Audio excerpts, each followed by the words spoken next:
Gotcha. Good evening, Talk and Fight fans. Welcome once again to another exciting episode of Neil the Deal with Neil the Deal himself. And tonight, he's got a special episode lined up because he's going to be talking about Sugar Ray Robinson, one of the greatest of all time. Hey, how you doing, Graham? Nice to see you again, as usual. How's everything today? I hope it's going well. It is, thank you. Excellent, excellent. I hope everything's going well with all you Talk and Fight fans, Neil the Deal fans. Guys, I hope you had a good day. I had a great day. As Graham said, we're going to talk about a guy that disputably is the greatest boxer of all time. Now, I was holding back on this guy, but since we did Monzon yesterday, I felt it was in order to go to the guy that actually is considered basically the only guy that was better than Monzon, and that was Sugar Ray Robinson. Sugar Ray Robinson, guys. So that's who we're going to talk about tonight. It might be a little bit of a lengthy one, Graham. I don't know how you guys want to approach it, because this guy had a very big career, long time, a lot of stuff about him. So let's just get into it a bit. I want to thank you first, guys, out there in Neil the Deal, Talk and Fight land. Thanks for the likes. Thanks for the like and sharing with your friends. I appreciate that immensely. The comments have been really great. You guys have been answering a lot of the questions and the trivia questions, which is fantastic. And obviously the subscriptions are coming in. You guys are letting some of your friends know who we are, what we're doing here at Talk and Fight. And we got a whole bunch of professional people hosting these shows. So feel free to check out the other shows. Bola, The Scoop, The Female Fist with Scarlett, and of course Knuckle Up with Mikey. So let's all have fun together, guys. Be safe out there. I know it's getting colder, so let's talk about bundle up and stay warm. Let's talk about our man here. Apparently, he's the world's greatest fighter, Graham. I've done all the research, as you know. Everywhere I go, everybody has said that he is actually the world's greatest boxer in the history of boxing. So, I mean, I've always heard about him. I knew he was amazing. I just didn't know that he was actually considered that high up in basically everybody's categories, like from Box Rec to Ring Magazine to Boxing News magazines to old school stuff that they used to do. All these announcers, Bert Sugar used to talk about him a lot, and he's just amazing. So give me a sec here. I'm gonna do something down here. I'm gonna turn that off. There we go. All right. So we're talking about Sugar Ray Robinson. Well, guys, here we go. This is an amazing story, so check it out. He was born Walker Smith Jr. Walker Smith Jr. was his name. He was not born Sugar Ray Robinson. He was born May 3rd, 1921 in Ely, Georgia. Ely, Georgia. He died April 12th, 1989 in Los Angeles, California. He had a career that spanned 25 years, 1940 to 1965. He was inducted into the International Boxing Hall of Fame in 1990 and was regarded at that time, and still is, the best boxer ever. So, guys, if we're talking about boxing, I would think that this is the kind of guy you'd want to go and check out, considering he's been labeled the best boxer in the history of boxing. So I don't know what to tell you. If you don't go watch this guy, you might, I don't know, get another hobby. I don't know, do something else. So he fought in quite a number of divisions. He fought in 4 divisions, actually 5. Now that I think of it, it was a featherweight, lightweight, welterweight, middleweight, and light heavyweight, all the way up through his career. So he went from featherweight to light heavyweight, which is a big jump in weight class. Now, he had an amateur career. He was an amazing amateur, Graham. Check this out. So he had a total of, it's unknown exactly, apparently, how many amateur fights he had again, because a lot of them were not recorded. So apparently the number is more than this, but this is the known number. The known number is total fights 85, all right? And he had 0, get that, 0 losses. He was 85-0. Oh, as an amateur, 85-0? Okay. Oh, and he had 69 knockouts out of those 85 fights. So you're looking at, an 80% knockout ratio or something crazy in around there. What would that be, Graham? What would that be? 69 knockouts in 85 fights. So that's 70, 85. That's like 85% or something, is it not? Yeah, it's like 70 out of 85 for So, sure, yeah, 70 out of 85, basically. basically. So that's 5-5. So that's way up there, that knockout percentage. And this is when he's an amateur. So then he moves on. He wins the New York Golden Gloves title, featherweight, gold medal, 1939. That's the New York Golden Gloves, and he does it again. New York Golden Gloves in 1940 under the lightweight division. He moved up one division the next year, and he won the gold medal. So he's the best of the best right there, 39-40 as an amateur. He also won the Inner City Golden Gloves Championship in 39 in Chicago. That was a gold medal again in the featherweight division, and then he fought the Inner City Golden Gloves again in New York in 1940, and again he was a gold medal winner, and he moved up into the lightweight category. So in 39 he was a featherweight, in 40 he was a lightweight, and he took all the medals, Graham, every one he was in. So, like, you know what I mean? That's pretty crazy. So in his early days, he was one of the youngest of three kids. His father was a cotton, peanut, and corn farmer in Georgia.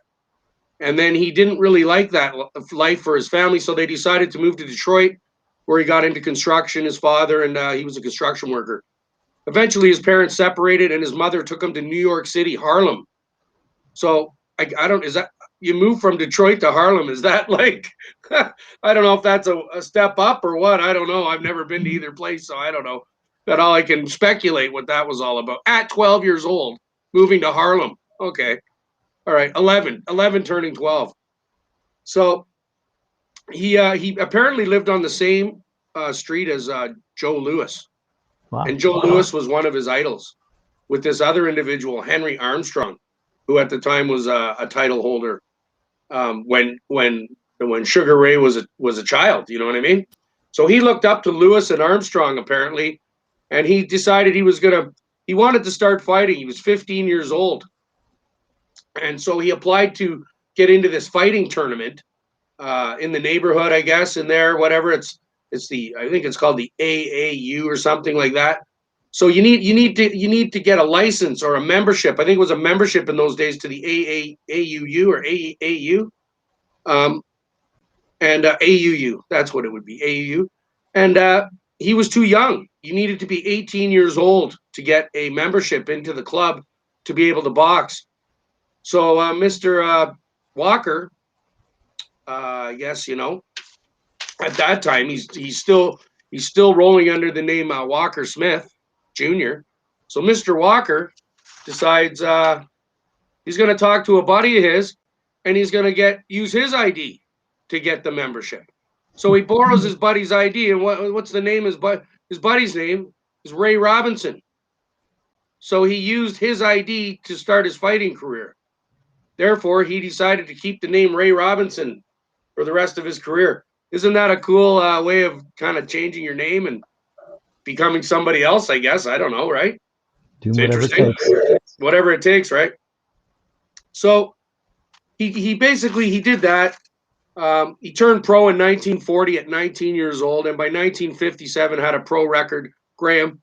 1951. So he turned pro in 40. In 11 years, his record at that point was 128, 1-2. That's his pro record. So now we're going to go to his pro record totals. Okay, now this is really going to blow your mind. I'm like, I really had no clue, guys. Sugar Ray Robinson, I had no clue. And it's this Neil the Deal. I knew he was big, but not this big. That is over the top. So anyways, check out his pro fights, Graham. Guess how many he had? What do you just say?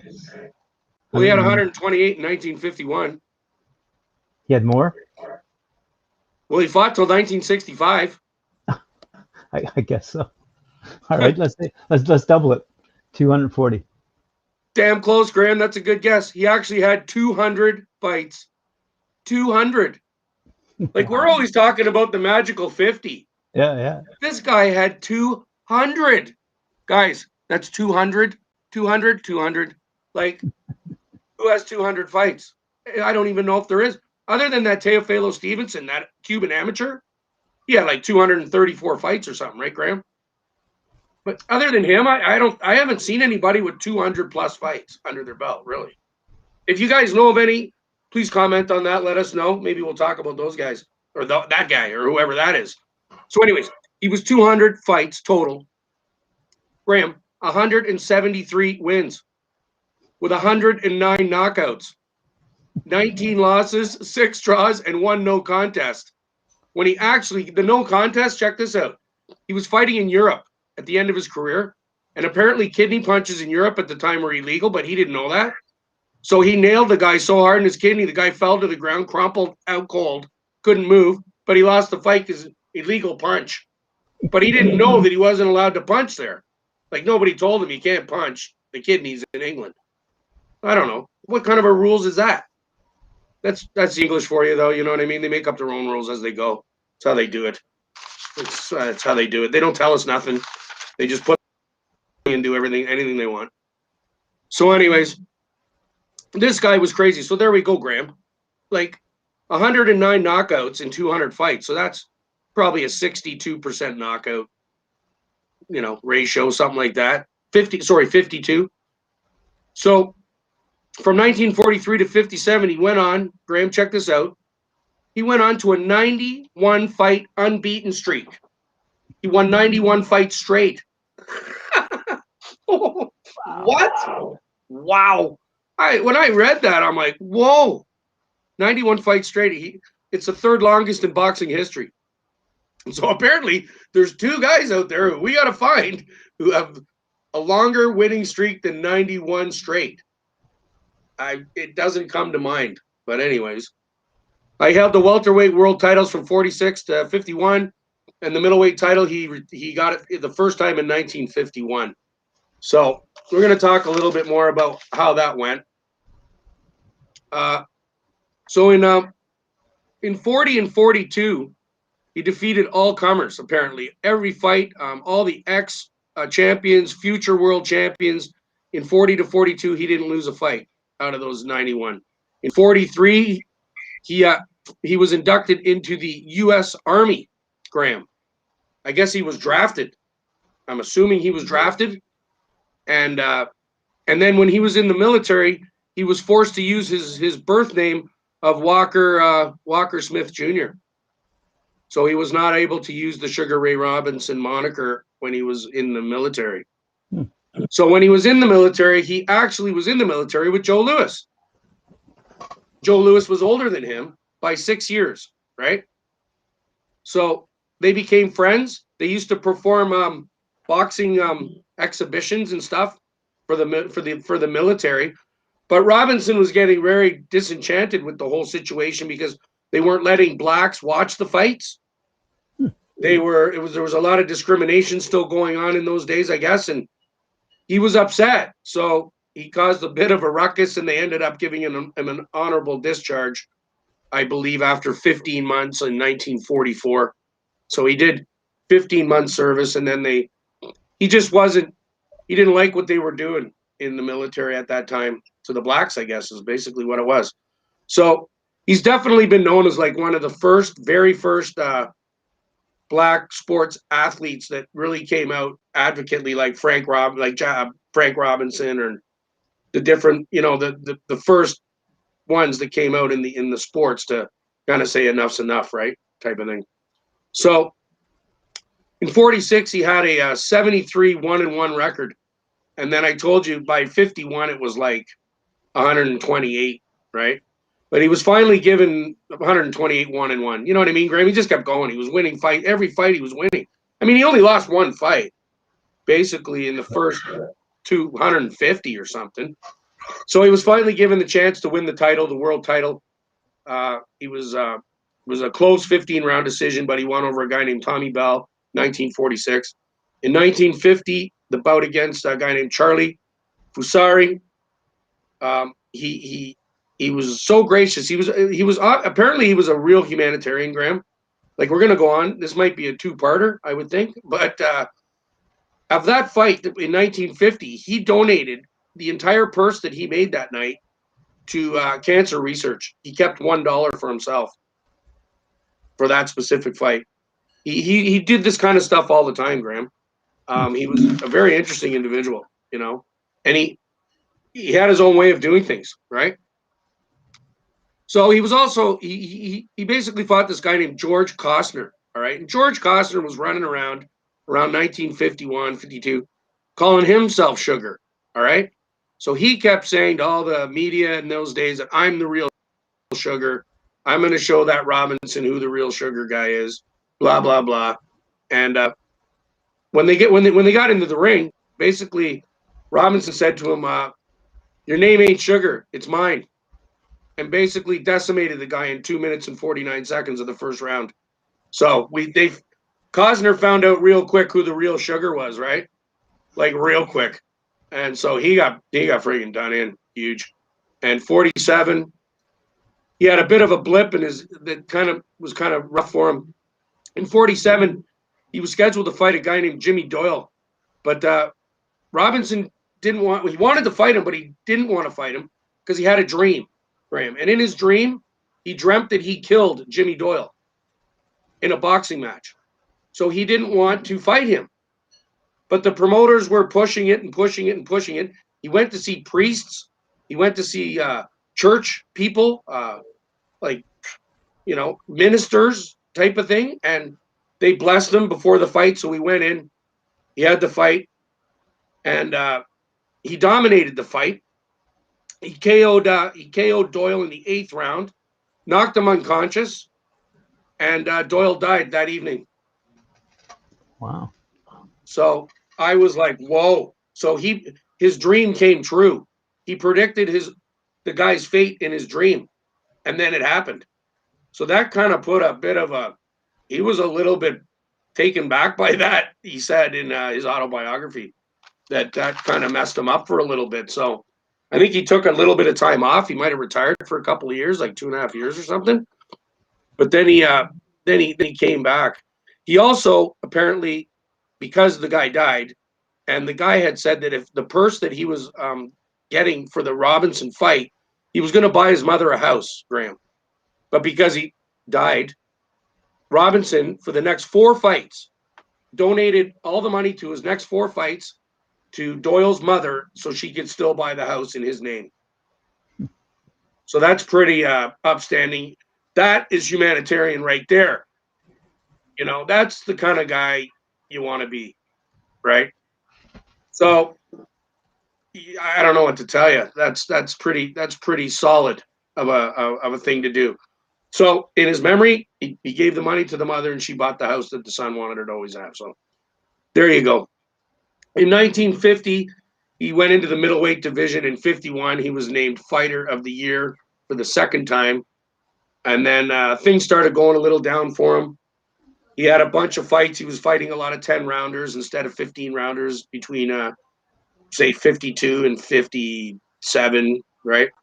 57, though, 56. He had an epic battle against this individual. We're going to talk about him in the notable fights section at the end, guys. So he was fighting this guy named Carmen Bastillo. Now, if you guys want to look up to that, yes, I know. And yes, he was fighting Carmen Bastillo. And basically, these are epic battles, Graham. There was 2 of them.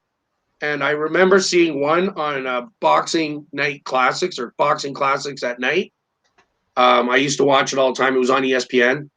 And they'd have the old fights on. I'd watch them late at night, and I'd tape them on the old VCR, get the VCR set up. You know what I mean? Ooh, that was high tech. The VCR. Woo! That was. Oh, and the Walkman for the music. Wow, that was another one that was just booming. So, in 57 and 58, both those Bastillo fights, Graham, were deemed Fight of the Year. Both of them. So you need to watch those ones, guys. Those 2 are fights of the year in that era, that year. So there you go. In 1965, he embarked on a European tour. That's where I was telling you got that. He had that. I guess it was a no decision because he punched a guy in the kidney. Where in England you're not allowed to punch him in the kidney, but he went on some European tour, and then he came back in November '65. It was his last fight. He lost a unanimous decision to a guy named Joey Archer. and that was his. That was basically his career. In 19, he did have another. He had some epic battles. In 1957, he lost the title to a guy named Gene Fulmer. So if you guys want to look up Sugar Ray Robinson against Gene Fulmer, he fought him 4 times, Graham. And then he fought Jake LaMotta. I believe it's 5 times. The guy who Robert De Niro played in the movie Raging Bull, that's Jake LaMotta. So those fights are based on his battles with Sugar Ray Robinson, right? More or less. That's what the movie's about, right? So he did all that. In his retirement, like I said, he was a really classy guy, Graham. He made $4 million in his career. In those days, $4 million was a lot of money in the 50s, right? And the 60s, as we all know. So he had a very classy and flamboyant lifestyle. He had a pink Cadillac.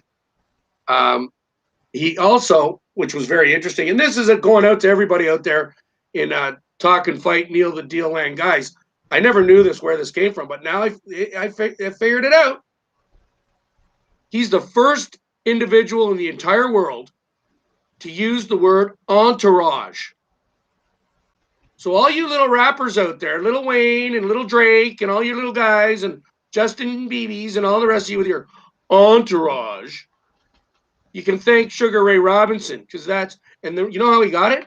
He got off a plane in France, Graham, and some waitress on the plane, as all his friends came down, he'd have the barber with him, he'd have the guy shaving, have the hairstylist with him, he'd have his buddies with him, he'd have his chicks with him.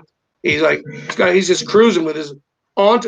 The French chick goes, "Oh, monsieur, l'entourage.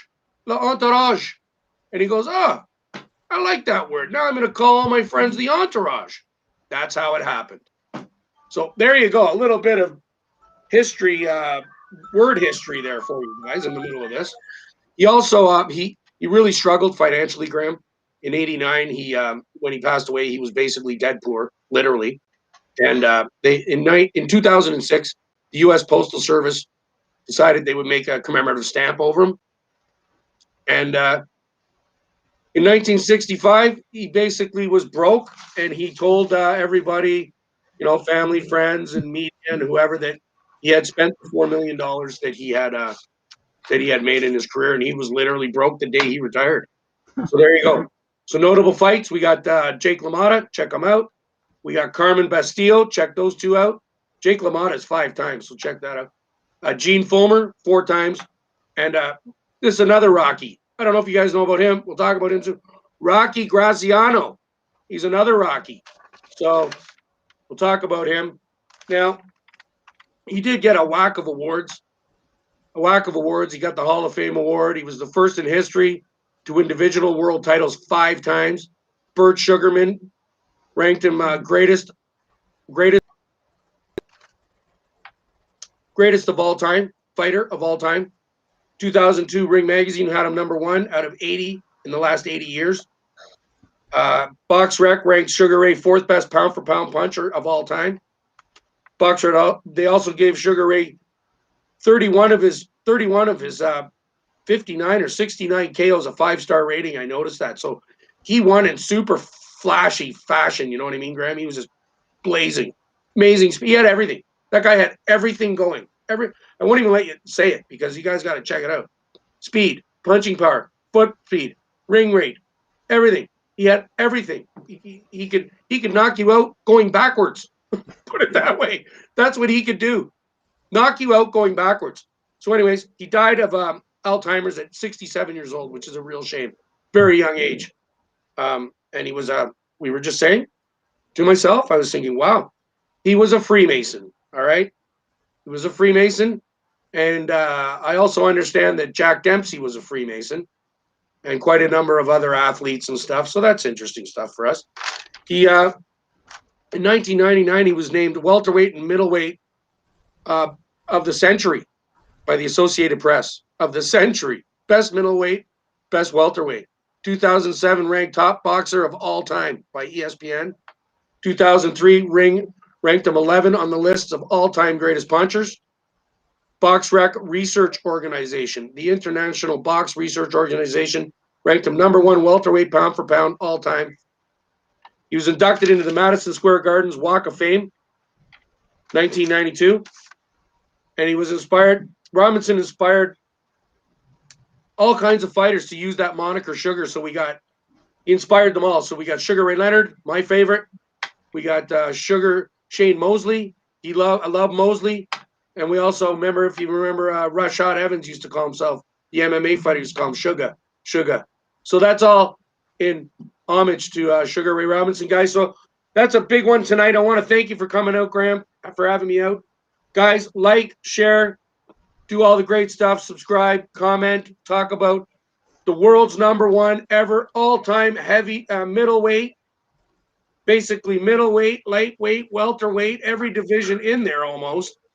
Sugar Ray Robinson, thanks for coming out, guys. We'll see you tomorrow night at 7. Have a safe and nice evening. Take care of yourselves. Thanks, Neil. Well done. Good night.